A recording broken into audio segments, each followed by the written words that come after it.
Good morning students. ચાલો આપણે last લેક્ચરમાં કરી ગયા પબ્લિક સ્પીકિંગ કોને કહેવાય, બરાબર છે. પબ્લિક સ્પીકિંગ નો મિનિંગ આપણે સમજ્યા અને પબ્લિક સ્પીકિંગ આપણે કેવી રીતે કરીએ છીએ, ફોર્મલ ઇનફોર્મલ વેઝ આપણે જોયા, બરાબર. ઇનફોર્મલ વેઝ આપણે જે ડેઇલી લાઈફમાં જે યુઝ કરીએ છીએ એ, બરાબર, બધાની સામે જે બોલીએ છીએ એ, અને ફોર્મલ વેઝ કોઈ ઓર્ગેનાઇઝેશનમાં તમે કામ કરવાના છો કે કરો છો, બરાબર છે, એ વસ્તુ અહીંયા આવશે. ઓકે, હવે એના પછી આપણે જોયેલું કે એની કેટલી પેટર્ન્સ છે, બરાબર છે. તો ટોપિકલ પેટર્ન જોઈ, ક્રોનોલોજીકલ જોઈ, ક્લાસિફિકેશન જોયું, પ્રોબ્લેમ અને સોલ્યુશન જોયું, બરાબર, કોઝ અને ઇફેક્ટ જોઈ. એવી રીતે આપણે 5-6 જે પેટર્ન્સ છે એ જોઈ. ઓકે, હવે જ્યારે પણ તમે પબ્લિક સ્પીકિંગ કરો છો તો એની કેટલીક મેથડ્સ છે, બરાબર. એ મેથડનો આપણે ઘણીવાર યુઝ કરીએ છીએ, પણ એ મેથડનું પર્ટિક્યુલર નામ જાણવું પણ જરૂરી છે, બરાબર છે. એટલે in public speaking together with the appropriate pattern and method of delivery is also essential, બરાબર છે. જ્યારે પણ તમે પબ્લિક સ્પીકિંગ કરો છો તો જે પેટર્ન છે અને પેટર્નની સાથે આપણે એ જે મેથડ છે એની સાથે જો આપણે ડિલિવરી કરીએ તો એ વસ્તુ બહુ જ ઇમ્પોર્ટન્ટ છે, બરાબર છે. તો there are 4 basic methods. Those are manuscript, memorized, extemporaneous and impromptu, બરાબર. એટલે આપણે એમ જોવા જઈએ તો speaking from memory, speaking from manuscript, speaking impromptu અને સ્પીકિંગ ફ્રોમ નોટ્સ, બરાબર છે. એવી રીતે પણ આપણે એને જાણી શકીએ. ચાલો, તો હવે આપણે જોઈશું પહેલી મેથડ જે છે એ છે મેન્યુસ્ક્રિપ્ટ, બરાબર. હવે આ જે મેન્યુસ્ક્રિપ્ટ છે એ કેવી સ્ટાઇલ છે, એ ઓલવેઝ છે ને રિટન હશે, બરાબર છે. અને જે સ્પીકર છે એ speaker word to word read કરશે એને અને ઓડિયન્સને કહેશે, બરાબર છે. એટલે આ જે મેન્યુસ્ક્રિપ્ટ જે છે એની અંદર પહેલેથી જે સ્પીચ છે એને લખી દેવામાં આવેલી હોય છે અને આ જે સ્પીચ છે એને વર્ડ ટુ વર્ડ રીડ કરવામાં આવે છે, બરાબર છે. એટલે ઓરિજિનલી કેવું છે કે આ જે મેન્યુસ્ક્રિપ્ટ છે, આ જે મેન્યુસ્ક્રિપ્ટ સ્ટાઇલ છે એ હેન્ડ રિટન છે, પેપરની ઉપર એને લખવામાં આવે છે અને પછી એ વર્ડ ટુ વર્ડ બોલવામાં આવે છે. હવે આજકાલ જે આ મેન્યુસ્ક્રિપ્ટ સ્ટાઇલ છે ને બહુ કોમન બની ગઈ છે, પણ જે પેપર છે ને એ પેપર જતું રહ્યું છે, બરાબર. એની જગ્યા પર એક ડિવાઇસ આવી ગઈ છે, બરાબર છે. હવે આ જે મેથડ છે એનો યુઝ કોણ કરે છે, બરાબર છે. તો આનો જે યુઝ છે ને એ કરે છે ન્યૂઝકાસ્ટર્સ, જે ન્યૂઝ બોલતા હોય ને એ, કે પછી ટેલિવિઝન પર્સનાલિટીઝ જે છે, બરાબર છે. તમે જોયું હશે કે જે ન્યૂઝ વાંચતા હોય છે, બરાબર, જે ન્યૂઝકાસ્ટર હોય છે એ લોકો બધી ન્યૂઝ સામે જોઈને બોલે છે. ઓકે, તો એ કેવી રીતે બોલે છે, પહેલાંના ટાઈમ પર કેવું હતું કે છે ને હેન્ડ લેટર હતા, બરાબર. એટલે ક્યુ કાર્ડ જેવું બનાવવામાં આવે. એ ક્યુ કાર્ડની ઉપર છે ને તો ડિટેલ્સ લખેલી હોય, ડિટેલ્સ છે ને એક પછી એક વ્યક્તિ સામે બેઠેલો હોય કેમેરાની નીચે, બરાબર છે. તો એ કાર્ડ ખસેડતો જાય, બરાબર છે. એક પછી એક કાર્ડ આવે તો એની અંદરથી જે ન્યૂઝકાસ્ટર હોય એ બધી ડિટેલ્સ બોલે છે, બરાબર છે. તો ઓલ્ડ ડેઝની અંદર એ એવું થતું હતું કે હેન્ડ લેટર હતા ક્યુ કાર્ડની અંદર, બરાબર છે. પણ હવે કેવું છે કે એ ચેન્જ થઈ ગયું છે, બરાબર. હવે પહેલાંના ટાઈમ પર કેવું હતું કે પેપર છે ને સ્ક્રોલ થતું હતું, બરાબર છે. ક્યાં તો પેલું પ્રિન્ટેડ પિયાનો રોલ્સ આવે, એની અંદર કેવું હોય કે એક રોલ જેવું આવે, એના પર છે ને બધું લખેલું હોય ને એ રાઉન્ડમાં ફર્યા કરે. ઓલ્ડ ટાઈમમાં જે પિયાનો હતા ને એ પિયાનોની અંદર પણ એવું હતું કે એની અંદર છે ને રોલ આવે, જેમ જેમ વગાડે ને એ રોલ છે ને ખસે. ઓકે, તો આનો યુઝ ક્યાં થાય કે જે ન્યૂઝકાસ્ટર છે, બરાબર છે, કે ટેલિવિઝન પર્સનાલિટીઝ છે એ લોકો, અને જે સોપ ઓપેરાસ છે ત્યાં આનો યુઝ થતો હતો. હવે સોપ ઓપેરાસ શું છે કે રેડિયોની અંદર ડ્રામા આવે છે, તમે બધાએ સાંભળ્યું જ હશે, બરાબર. તો વન ટાઈપ ઓફ મેલો ડ્રામા છે કે જે રેડિયો અને ટેલિવિઝનની અંદર ચાલે છે, બરાબર. જેની અંદર જે ડ્રામા છે ને એને વાંચીને એક્સપ્લેન કરવામાં આવે છે, એની સાથે એવા એક્સપ્રેશન પણ હોય છે, બરાબર છે. તો લાઈક સ્ટોરીની જેમ એને કહેવામાં આવે છે. તો આવા જે ડ્રામા છે જે ખાલી આપણને સંભળાય છે એને કહીશું આપણે સોપ ઓપેરા, બરાબર છે. તો રેડિયોની અંદર જે મેલોડ્રામાઝ આવે છે, બરાબર છે, એ થયું સોપ ઓપેરા. ઓકે, તો અત્યારના ટાઈમ પર કેવું છે કે એક એવી ઇલેક્ટ્રોનિક ડિવાઇસ બનાવી દેવામાં આવેલી છે, બરાબર છે, કે જેની અંદર છે ને તો એક વિઝ્યુઅલ ટેસ્ટ હોય છે, બરાબર છે, કે બે સ્ક્રીન આપેલી હોય છે, એક ઉપર હોય અને એક નીચે હોય, બરાબર છે. હું તમને એક ફોટો બતાવું છું. લાઈક એ કેવું પેરિસ્કોપ જેવું કામ કરે છે. પેરિસ્કોપ તમને બધાને ખબર જ છે, જે સબમરીનની અંદર જે કેમેરા જેવું આપેલું હોય ને એને પેરિસ્કોપ આપણે કહીએ છીએ, બરાબર છે. તો એની અંદર એક અટેચ કેમેરા હોય છે, બરાબર છે, અને એની એ છે ને તો પોડિયમની સાથે આમ લગાવેલું હોય, બરાબર છે, અને એની ઉપરની સાઈડની સ્ક્રીન હોય, એ સ્ક્રીન છે ને કોઈને નહીં દેખાય, એ ખાલી જે ન્યૂઝકાસ્ટર્સ હોય છે કે જે સ્પીકર હોય છે એ જ ખાલી જોઈ શકે, એ એની અંદરથી જોઈને વાંચે છે. જો હું તમને એ ટેલિપ્રોમ્પ્ટર છે એનો ફોટો બતાવું છું. જો આ ગૂગલ ઉપર મેં ફોટો ખોલ્યો છે, બરાબર, આ ટેલિપ્રોમ્પ્ટર છે. ઓકે, જે નીચે જો સ્ક્રીન દેખાય છે એની અંદર ટેબ્લેટ જે છે આઈપેડ એને ફિટ કરેલું છે, બરાબર. એની અંદર આખું ન્યૂઝ ચાલે છે, જે કન્ટેન્ટ છે ચાલે છે, અને સામે સ્ક્રીન દેખાય ત્યાં આપણને બધું દેખાય છે, બરાબર. હવે નીચે જે ચાલતું હશે ને એ ઊંધું હશે, જેથી આપણને સામેની સાઈડ પર સીધું દેખાય. જો good evening from news west, બરાબર છે. એટલે નીચે જે સ્ક્રીન જે છે નીચેની ત્યાં ન્યૂઝ ચાલતા હશે અને ઉપર તમને સ્ક્રીનની અંદર દેખાય છે, અને ત્યાંથી એ લોકો વાંચીને આ જે છે એ તમને ન્યૂઝ સંભળાવતા હોય. આને કહેવાય ટેલિપ્રોમ્પ્ટર, બરાબર છે. ચાલો, તો આ પિક્ચર બતાવ્યું તમને ટેલિપ્રોમ્પ્ટરનું, બરાબર છે. હવે આ જે મેન્યુસ્ક્રિપ્ટ જે છે એનો ઇમ્પોર્ટન્સ શું છે અને એનો યુઝ શું છે, બરાબર. તો એની સાથે એક કેવું છે કે સ્પષ્ટતાની સાથે આપણે જણાવીએ તો જે ન્યૂઝ રિપોર્ટિંગ ઇન્ડસ્ટ્રી જે છે, બરાબર છે, એ લોકોની અંદર કેવું હોય કે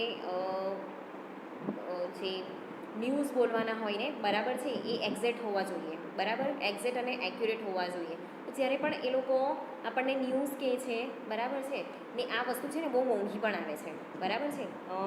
જે બ્રોડકાસ્ટિંગનો ટાઈમ છે એ પણ મોંઘું છે, અને જે આ ટેલિપ્રોમ્પ્ટ છે ને એ પણ મોંઘું છે, બરાબર. તો જ્યારે પણ આ ન્યૂઝ બોલવાના હોય ડિટેલની અંદર, બરાબર છે, તો ત્યારે કોઈ એક એક્ઝેક્ટ અને એક્યુરેટ માહિતી આપણી પાસે હોવી જોઈએ, બરાબર છે, તો આપણે સાચા ન્યૂઝ આપી શકીએ. નહીં તો જો એની અંદર એરર સર્જાય તો શું થાય કે ભાઈ હા તો ખોટા ન્યૂઝ આપે છે એવું થાય, બરાબર છે.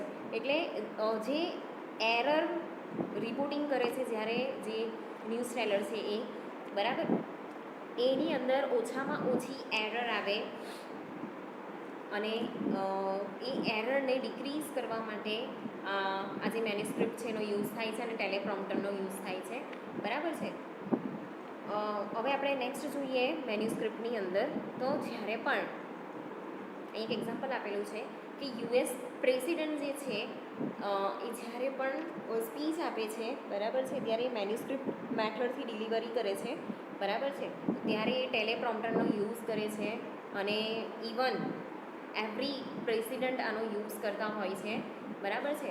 તો પ્રેસિડેન્શિયલ ટેલિપ્રોમ્પ્ટર એક ખાસ બનાવવામાં આવેલું હોય, બરાબર છે, જેની અંદર કેવું છે કે પીસ ઓફ ગ્લાસ મૂકેલો હોય છે, બરાબર છે, અને એ સાઈડ બાય સાઈડ મૂકેલું હોય, જે પોડિયમની ઉપર ફ્લેન્કિંગ કરેલું હોય. ફ્લેન્કિંગ એટલે એની અંદર કેવું હોય કે એવી રીતે સેટ કરેલું હોય કે એક સાઈડથી લઈને આમ બીજી સાઈડ પર એ દેખાય, બરાબર છે.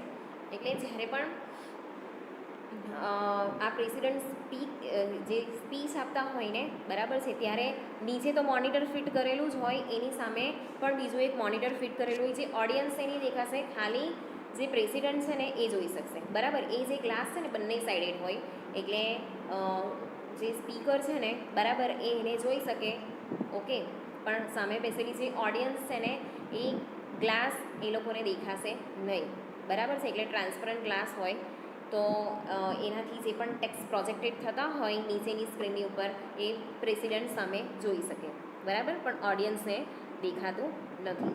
તો આ રીતે એનો યુઝ થાય છે, બરાબર છે. અને જ્યારે પણ આવી રીતે સ્પીચ આપવાની હોય ને, બરાબર છે, કેમ કે બહુ મોટા પાયે થતું હોય, ઇન્ટરનેશનલી યુઝ થતું હોય, બરાબર છે. તો ત્યારે એને પહેલેથી ચકાસી લેવામાં આવે છે, એને સ્ક્રુટિનાઇઝ કરી દેવામાં આવે છે, કે સિલેબલ જે છે એ ચેક કરી લેવામાં આવે છે, બરાબર છે. અને આ જે વસ્તુ છે ને એકદમ બ્રિલિયન્ટલી એક્યુરેટ છે, એટલે કે બહુ જ સારી વસ્તુ છે, બરાબર છે. બીજી વસ્તુ કે આની અંદર છે ને આપણે દોષ રહિત કે એરર વિના આપણે બધી વસ્તુ અંદર ઇમ્પોઝ કરી શકીએ છીએ, બરાબર છે. તો જે પ્રોફેશનલ રાઇટર્સ છે એને બોલાવવામાં આવે છે અને એ આખી સ્પીચ લખે છે, બરાબર છે. પ્રેસિડેન્ટની એ જેટલા બી પોલિટિશિયન્સ છે કે પછી એક્ટર્સ છે, સ્પીકર્સ છે, બરાબર છે, એ પહેલેથી આની અંદર કામ કરી ચૂકેલા હોય છે, એની જે પણ સ્પીચ છે એ સ્પીચ પહેલેથી રેડી હોય છે, બરાબર. અને પછી આ જે ટેલિપ્રોમ્પ્ટર છે એનો યુઝ કરીને લોકો બોલે છે. એ આજકાલની મેથડ છે, બરાબર. ચાલો હવે આપણે નેક્સ્ટ જોઈશું મેમરાઇઝ્ડ સ્ટાઇલ. મેમરાઇઝ્ડ સ્ટાઇલની અંદર શું છે કે એની અંદર છે ને તમારે જે મેન્યુસ્ક્રિપ્ટ છે, બરાબર છે, એને તમારે મેમરાઇઝ કરવાની છે, એને રિસાઇટ કરવાની છે. રિસાઇટ એટલે ઓડિયન્સની સામે તમારે વર્ડ ટુ વર્ડ બોલવાનું છે, બરાબર. વર્બાટીમ એટલે કે વર્ડ ટુ વર્ડ તમારે બોલવાનું છે. આનું એક્ઝામ્પલ તમને આપું તો જે ઇલોક્યુશન કોમ્પિટિશન્સ થાય છે, બરાબર છે, ત્યાં એનો અપ્રોચ સૌથી વધારે જોવા મળે છે. તો એક સ્કૂલ છે, બરાબર છે, કે એક યુનિવર્સિટી છે જ્યાં આ જે ઓરેટરી મેથડ છે, બરાબર છે, એને કમ્પલસરી કરી દેવામાં આવેલી છે. તો તમે જે પણ સ્પીચ રેડી કરેલી છે ને એ સ્પીચને તમારે રિસાઇટ કરવાનું છે, બરાબર છે. એટલે તમારે શું કરવું પડે, તમે જે પણ સ્પીચ બનાવેલી છે એને તમારે યાદ કરવાની રહેશે, બરાબર. તો ધ ઓપ્ટિમિસ્ટ ક્લબ એટલે કે નેશનલ ઓર્ગેનાઇઝેશન છે, એનું નામ છે ધ ઓપ્ટિમિસ્ટ ક્લબ, બરાબર છે. એ આ ઓરેટરી કોન્ટેસ્ટ રાખે છે, જેની અંદર હાઈસ્કૂલના જે સ્ટુડન્ટ્સ છે એ પાર્ટિસિપેટ કરે છે. અને જેટલા બી કન્ટેસ્ટન્ટ્સ છે એને કેવી રીતે આપવાનું હોય છે કે પહેલાં એ લોકોને એક ટૉપિક આપી દેવામાં આવે છે, એને થીમ આપી દેવામાં આવે છે, અને એના પર એક એસે રાઇટ ડાઉન કરવાનો હોય તમારે, બરાબર છે. અને એ એસે રાઇટ ડાઉન કરો પછી એના પરથી તમારે સ્પીચ બનાવવાની છે, સ્પેસિફિક ટાઈમની અંદર, સ્પેસિફિક લેન્થની અંદર. માની લો કે 3 મિનિટની સ્પીચ છે, એની અંદર તમારે 3 મિનિટમાં કેટલું બોલવાનું છે, બરાબર છે. તમે જે રેડી કરેલું છે ને કદાચ એવું પણ હોય કે 1 મિનિટની અંદર બી પતી જાય, બરાબર છે. એટલે તમારે ખાસું લોંગ કામ કરવું પડે એની ઉપર, લોંગ એસે લખવો પડે, કેમ કે જ્યારે આપણે લખીએ છીએ એ વસ્તુમાં ટાઈમ વધારે લાગે છે અને આપણે એ વસ્તુ સેમ વસ્તુ આપણે બોલીએ છીએ ને એમાં બહુ ઓછો ટાઈમ લાગે છે, બરાબર. એટલે એની અંદર તમારે વર્કઆઉટ પણ વધારે કરવું પડે છે, એને મેમરાઇઝ કરવાનું છે અને પછી તમારે એને ડિલિવર કરવાનું છે, બરાબર. તો આ જે ડિલિવર થયેલી વસ્તુ છે એ જજ થાય છે. હવે જજમેન્ટ કયા બેઝિસ પર થાય છે, તો ભાઈ ક્વોલિટી ઓફ રાઇટિંગ, બરાબર છે. પછી તમારી જે રિસાઇટ કરો છો તમે એની એક્યુરેસી કેટલી છે, બરાબર. તમે બોલતા બોલતા ભૂલ નથી કરતા, તમારી સ્પીડ, તમે કેવા વર્ડ્સનો યુઝ કરો છો, એની અંદર કેટલા સિનોનિમ્સ છે, એન્ટોનિમ્સ છે, બરાબર, ફ્રેઝિસનો તમે યુઝ કરેલો છે, પંક્ચ્યુએશનમાં તમારી સ્પીચ, તમારા પોઝિસ, બધી વસ્તુને અહીંયા જજ કરવામાં આવે છે, બરાબર છે. પછી આ જે વસ્તુ છે, બરાબર છે, એને એક તમારા તમે જે પણ માહિતી આપી છે એની ચોક્કસતા, પ્રિસાઇઝ એટલે ચોક્કસતા, બરાબર. The precise length of time, તો એની અંદર જે તમે ટાઈમ લીધો છે બોલવાનો એની ચોક્કસતા કેટલી છે, બરાબર, એ પણ ચકાસવામાં આવે છે. તમે ફટાફટ બધું બોલી નહીં શકો કે પછી રેન્ડમલી બધું બોલી નહીં શકો, બરાબર છે. તમારે બધી વસ્તુ મેન્ટેન કરવી પડે, ઓકે. તો એની અંદર આવા બધા સ્ટાન્ડર્ડ્સ જે છે એને આવી રીતે ચકાસવામાં આવે છે, બરાબર છે. તો જ્યારે પણ આ સ્ટાઇલનો યુઝ થાય છે, બરાબર છે, ત્યારે તમારે બહુ બધી વસ્તુનું ધ્યાન રાખવું પડે છે. હવે આ જે વસ્તુ છે ને આજકાલ કોણ યુઝ કરે છે ખબર, જે એક્ટર્સ જ્યારે અવોર્ડ લેવા આવે છે ને ત્યારે એ લોકો આવી રીતે સ્પીચ બનાવીને આવે છે, બરાબર છે, અને બોલે છે. બીજી વસ્તુ, જ્યારે એ લોકો કોઈ પ્લે પરફોર્મ કરે છે, બરાબર, કોઈ ડ્રામા પરફોર્મ કરે છે, ત્યારે પણ એ લોકોએ બધા ડાયલોગ્સ યાદ રાખવા પડે. તો એને પણ આપણે કહીશું સ્પીકિંગ ફ્રોમ મેમરી, બરાબર છે. એની અંદર એ લોકો એક ડાયલોગ બધા વર્ડ ટુ વર્ડ યાદ રાખવા પડે. એવી રીતે કોઈ સ્પીકર છે, બરાબર છે, એણે પણ બધી વસ્તુ યાદ રાખવી પડે છે. એવી રીતે કોઈ સ્કૂલ કે યુનિવર્સિટીની અંદર ડિબેટ કોમ્પિટિશન છે, ઇલોક્યુશન કોમ્પિટિશન છે, તો ત્યારે પણ આ બધી વસ્તુ મેમરાઇઝ કરવી પડે છે, બરાબર છે. એટલે આ એક કોમ્પિટેટિવ સ્પીચ જેવું થઈ ગયું, બરાબર છે. પછી કોઈ કોન્વોકેશન થતું હોય તો કોન્વોકેશનની અંદર બી આ રીતે યુઝ થાય છે, બરાબર છે. તો આ જે સ્ટાઇલ છે એની અંદર કેવું છે કે તમારે બધી વસ્તુ એ 1 by 1 તમારે યાદ રાખવું પડશે, બરાબર છે. ચાલો, તો આ થઈ મેમરાઇઝ સ્ટાઇલ. હવે આપણે લઈશું ઇમ્પ્રોમ્પ્ટુ સ્ટાઇલ, બરાબર. ઇમ્પ્રોમ્પ્ટુ એટલે કોઈ પણ વસ્તુ ઓર્ગેનાઇઝ નથી કે વિધાઉટ પ્રિપરેશન આપણે આ વસ્તુ બોલીએ છીએ, બરાબર છે. એટલે theoretically impromptu speech is made up on the spot. On the spot આપણે જે સ્પીચ બનાવીએ છીએ એને આપણે કહીશું ઇમ્પ્રોમ્પ્ટુ, બરાબર છે. જે અનપ્રિપેર્ડ છે, જે અનરિહર્સ છે, બરાબર છે, કોઈ રિહર્સલ કરવામાં નથી આવતું. તો જ્યારે આપણે પાર્ટી રાખીએ છીએ, બરાબર છે, કે કોઈ સેરેમનિયલ ટોસ્ટ છે એટલે કે પાર્ટી, બરાબર છે, કોઈ સેરેમની છે, વેડિંગ એનિવર્સરી છે, તો ભાઈ ફેમિલી મેમ્બર મળ્યા, લાઈક રક્ષાબંધન અત્યારે ગઈ, દિવાળી, બરાબર છે, તો ભાઈબીજ આવે છે, બરાબર છે. તો એવી કોઈ સેરેમની છે કે પછી આપણે લગ્નની અંદર સંગીત સેરેમની રાખીએ છીએ, બરાબર છે, ત્યારે પણ આપણે આનો યુઝ કરીએ છીએ. તો જ્યારે કોઈ પાર્ટી આપીએ છીએ કે પછી આપણા ઘરે કોઈ પ્રસંગ છે, બરાબર છે, ને ત્યારે આપણા જે રિલેટિવ્સ આપણા માટે કંઈ બોલે છે, બરાબર છે, તો આપણે એને કહીશું ઇમ્પ્રોમ્પ્ટુ સ્ટાઇલ, બરાબર છે. એની અંદર ખાસ કરીને કોઈ આપણે અપ્રિશિએટ કરતું હોય કે પછી કોઈ કિસ્સો બોલીને સંભળાવે છે, બરાબર છે, તો આપણને થેન્ક યુ કહે છે. તો આ જે બધી વસ્તુ છે ને એ આ જે કેટેગરીની અંદર એ બધું ફોલ આઉટ કરે છે, બરાબર. તો જ્યારે પણ આવું મતલબ સ્પીચ આપવાનું હોય છે, બરાબર છે, તો ત્યારે આપણે કોઈ એવી પ્રિપરેશન કરવાની જરૂર નથી. આપણા મનની અંદર જે પણ આવે છે, બરાબર છે, એને આપણે બોલી શકીએ છીએ. અને જો આગળથી એવું કંઈ ડિસાઇડ હોય, બરાબર છે, તો આપણે એને પ્રિપેર પણ કરી શકીએ છીએ કે આપણે શું બોલવું છે, બરાબર છે. તો હવે જ્યારે પણ ઇમ્પ્રોમ્પ્ટુ સ્પીચ જે છે એ જનરલી કેવી છે એ આપણે બોલીએ છીએ એટલે પ્રિપેર તો કરેલી નથી એટલે આપણે એને શોર્ટમાં પતાવવી પડે, એટલે એ ઓલવેઝ શોર્ટ હોય છે, બરાબર છે. ક્યાં તો પછી કેવું છે કે એની અંદર આપણે નોટ બનાવવાની કોઈ જરૂર નથી. સ્પીકર જે છે એ જનરલી ઓડિયન્સની સામે ઊભો રહીને એના મનમાં જે આવે એ બોલે છે, બરાબર છે. એટલે અહીંયા બીજી વસ્તુનું ધ્યાન રાખવું પડે છે કે આપણે બોલતા બોલતા કોઈને ખોટું લાગી જાય એવું તો નથી બોલતા ને, બરાબર.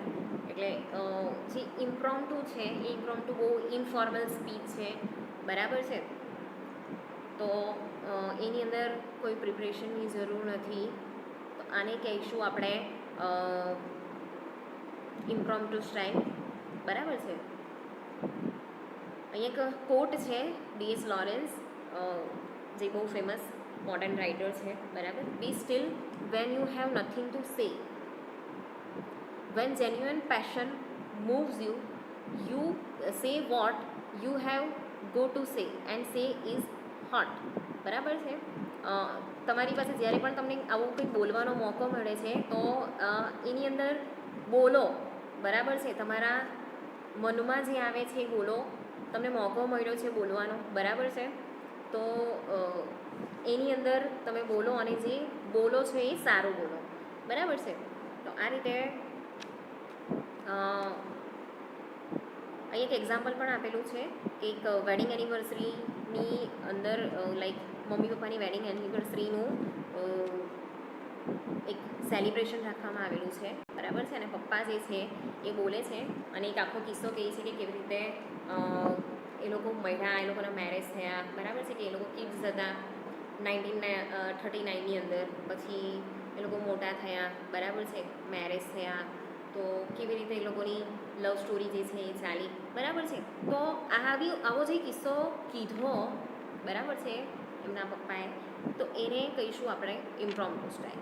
ચાલો, હવે નેક્સ્ટ આપણે લઈએ એક્સટેમ્પોરેનિયસ, બરાબર, ધ્યાનથી સાંભળજો, એક્સટેમ્પોરેનિયસ. હવે આ જે સ્ટાઇલ છે એ મેમરાઇઝ અને ઇમ્પ્રોમ્પ્ટુ જે છે એનું સેન્ડવિચ છે, બરાબર. જ્યારે પણ આ સ્ટાઇલથી આપણે ડિલિવરી કરવાની હોય સ્પીચની, તો એની કેવી રીતે કરાશે, તો એની અંદર તમારું જે પણ કન્ટેન્ટ છે ને એ કન્ટેન્ટને તમારે કમ્પ્લીટલી લખવાનું નથી, બરાબર છે. એને કમ્પ્લીટલી લખવાનું નથી, પણ તમે જે વસ્તુ કે જે સ્પીચ તમારે ડિલિવર કરવાની છે, જે કન્ટેન્ટ તમારે ડિલિવર કરવાનો છે, એને તમારી કી નોટ્સ બનાવી દેવાનું છે. એટલે કે પોઈન્ટ્સ બનાવી દેવાના છે કે મારે આટલા પોઈન્ટ્સ બોલવાના છે. પછી એ પોઈન્ટ્સ પર તમારે પ્રિપરેશન જરૂર કરવાની છે, કે આ પોઈન્ટ્સ પર હું શું બોલીશ, ખાલી પોઈન્ટ્સ બોલવાના નથી, બરાબર. તો આજકાલ આ જે વસ્તુ છે ને એક્સટેમ્પોરેનિયસ, એનો બહુ જ યુઝ થાય છે, ખાસ કરીને પ્રેઝન્ટેશન આપવાનું હોય ત્યારે, બરાબર. તો મોસ્ટલી જે પબ્લિક સ્પીકિંગનો જે કોર્સ છે ને એની અંદર પણ આ વસ્તુનો ભાર આપવામાં આવે છે, બરાબર. એની અંદર કહેવામાં આવે છે કે કોઈ પણ ટૉપિક આપીને એ લોકોને કહે કે કી નોટ બનાવી દો, બરાબર. એના પર પ્રિપરેશન કરવામાં આવે છે, એના પર રિહર્સલ આપવામાં આવે છે, બરાબર. તો એવી રીતે જ્યારે પણ પ્રેઝન્ટેશન આપવાનું હોય છે ને ત્યારે પણ તમારે એ પ્રેઝન્ટેશન આપતી વખતે તમારે શું બોલવાનું છે એ તમારે નક્કી કરવાનું છે, પોઈન્ટ આઉટ કરવાનું છે બધી વસ્તુ, ને એ પોઈન્ટની અંદર તમારે શું બોલવાનું છે, બરાબર, એ બધી વસ્તુ અહીંયા નોટ ડાઉન કરવાની છે. એટલે આ જે ફ્રેઝ છે એની અંદર કેવું છે કે પ્રી રિહર્સલ કરવાનું છે, વર્ડ્સ જે છે એ પ્રી ચૂઝન કરવાના છે, બરાબર છે. બધી વસ્તુ ઓર્ગેનાઇઝેશનમાં રાખવાનું છે, બરાબર. એટલે વેલ કન્સ્ટ્રક્ટેડ હોવું જોઈએ, વેલ ઓર્ગેનાઇઝ હોવું જોઈએ, તો તમે બોલી શકો, બરાબર છે. હવે અહીંયા કેવું છે કે જ્યારે પણ તમે બોલો છો ને, બરાબર, તો બોલતા બોલતા તમારે અટકવાનું નથી. જે ફ્લમ્બિંગ ફોર વર્ડ્સ છે, ફ્લમ્બિંગ એટલે છે ને ફંફોડવું. જ્યારે આપણે કોઈ વસ્તુ શોધીએ છીએ ને, બરાબર છે, કોઈ વસ્તુ તમારું કશે મુકાઈ ગયું છે ને તમે શોધો છો એને, ગમે તેમ બધું ફેરી નાખો છો, બરાબર, ફંફોડીએ છીએ આપણે કે કાં ગયું, તો એને કહેવાય ફમ્બલિંગ, બરાબર. અને નો રેમ્બલિંગ એટલે આડું અવળું. તમારે કોઈ બી વસ્તુ આડી અવળી બોલવાની નથી, પોઈન્ટ ટુ પોઈન્ટ બધું બોલવાનું છે. તો જ્યારે પણ તમે આજે સ્પીચ ડિલિવર કરો છો ત્યારે ફમ્બલિંગ કે રેમ્બલિંગ થવું જોઈએ નહીં, બરાબર છે. પોઈન્ટ ટુ પોઈન્ટ બોલો, વર્ડ્સ ટુ વર્ડ્સ બોલો. એનો જે લેન્થ છે, બરાબર, લેન્થ ઓફ ટાઈમ છે એ બરાબર એને મોનિટર કરો, બરાબર છે. અને જ્યારે પણ તમે સ્પીકિંગ કરો છો તો સ્પીકરે સામે જોઈને બોલવાનું છે, ફ્લેક્સિબલ થઈને બોલવાનું છે, બરાબર. તો તમારી આજુબાજુ જે ઓડિયન્સ બેઠેલી છે ને એને એવું લાગવું જોઈએ કે ભાઈ, સામેવાળા ભાઈ બોલે છે ને એ વેલ પ્રિપેર્ડ છે, કોન્ફિડન્ટ છે, બરાબર છે, અને સરાઉન્ડિંગથી ડરી જવાનું બિલકુલ પણ જરૂર નથી. તો જે એક્સટેમ્પોરેનિયસ છે એની અંદર તમે સાથે જે કી નોટ્સ છે એ હેન્ડ રિટન રાખી શકો છો. અદરવાઇઝ જે ટેલિપ્રોમ્પ્ટર જે કીધું તમને, બરાબર છે, એ ઘણી જગ્યા પર એની સુવિધા હોય તો એ પોડિયમની ઉપર ફિટ કરી દેવામાં આવે, બરાબર છે. તો આ રીતે જો અહીંયા પિક્ચર પણ છે, બરાબર. આ રીતે તમે નોટ ડાઉન કરીને પણ વ્યવસ્થિત રીતે બધી વસ્તુ બોલી શકો છો, બરાબર છે. ચાલો, હવે જ્યારે પણ તમે આ ઇમ્પ્રોમ્પ્ટુ સ્ટાઇલમાં કોઈ પણ વસ્તુ ડિલિવર કરો છો, બરાબર છે, તો જે ઇન્ડિવિજ્યુઅલ છે એ ઇન્ડિવિજ્યુઅલ કેવી રીતે ડિલિવર કરે છે, બરાબર છે. જો એ વેલ પ્રિપેર હશે તો એને ડિફિકલ્ટી પડશે નહીં, પણ જો એ વેલ પ્રિપેર નહીં હશે, એને પ્રેક્ટિસિંગ નહીં કર્યું હોય, રિહર્સલ નહીં કર્યું હશે ને, બરાબર છે, તો ઓફકોર્સ એને થોડી પ્રોબ્લેમ આવવાની છે. અને એની અંદર કેવું થાય કે જે સ્પીકર છે ને, સ્પીકર ક્યારેક સામેવાળી ઓડિયન્સને જોઈને ગભરાઈ પણ જાય, બરાબર છે. તો એના માટે વેલ પ્રિપેર્ડ થવાનું છે તમારે, બરાબર છે. બધું વસ્તુ વાંચીને જવાનું છે, કઈ વસ્તુનો કેવો જવાબ આપો એ તમને ખબર હોવી જોઈએ, બરાબર છે. તો મોસ્ટ ઓફલી જે પ્રેઝન્ટેશનને તમે બધું આપો છો એની અંદર આ ઇમ્પ્રોમ્પ્ટુ સ્ટાઇલો યુઝ થાય છે. તો આ થઈ 4 મેથડ જેનો આપણે પબ્લિક સ્પીકિંગ કરતી વખતે યુઝ કરવાનો છે.